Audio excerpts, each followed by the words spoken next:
në përgjithësi vetë profeti alayhis salam ka treguar një jo thjesht mësimet fetare, po dhe natyrshmëria e njeriu, si duket, kur e shef njëri një gjendje të caktuar, një situatë caktuar, detyrimisht ai shtyhet të reagojë, po patjetër është një shtys besimi. Kam vënë re që profeti është kujdesur për anën emocionale specifikisht ke njerëzit.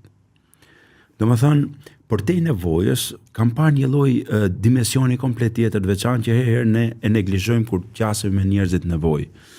Mendojmë që për shembull, ai ka nevojë për një aspekt ekonomik, ku mendoj që më e madh është njëra emocional.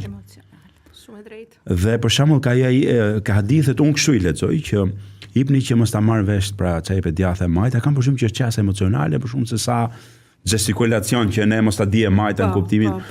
Kam përshtypjen që ka të bëjë një lloj fisnikërie në mënyrën si e japim pra. Fuqinë e sinqeritetit. Pikërisht pra mendoj që ky lloj dimensioni e bën veçantë dhënien tek ne si fetar, ose duhet ta bëjë të veçantë.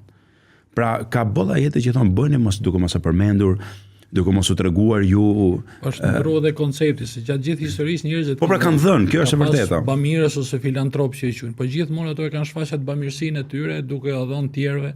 Profeti Muhammed sallallahu alajhi wasallam këtë kuroi. Pra që ai që jep, domethënë mos ta shfaq veten. Pra mos duket i dalluar ndër tjerët. Edhe tjetra kurimi i anës emocionale atij tjetrit duke të dy palët është si thon se duke prit njëri tjetrin, si më thon si sprov tek i Madhi Zot. Pra ky është sprovu me pasurinë edhe duhet ta kryej detyrën e tij, ky tjetri është sprovu me varfërinë që duhet ta kryej detyrën e tij. Të dy janë sprovu me njëri tjetrin dhe kjo është ajo që del në pan shoqëritë muslimane që të mbajnë njëri tjetrin.